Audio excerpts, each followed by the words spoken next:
You might make a big mistake, thinking that there is no need to clean the organic vegetables and fruits, like the conventionally grown ones. Although they are not grown as conventional vegetables and fruits, they may contain other things on the surface.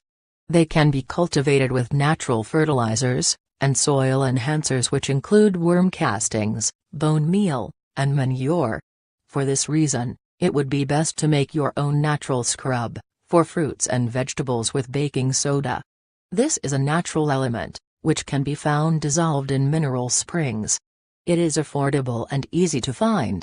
Baking soda is a biopesticide, which prevents the growth of some bacteria, fungi, and viruses. How to prepare it: add a few tablespoons of baking soda in 1 to 2 cups of water, and stir well. Pour the mixture into a spray bottle, or into a bowl, and brush your products with a scrub brush. Rinse them with water afterwards, to wash away the residues of baking soda. Thanks for watching.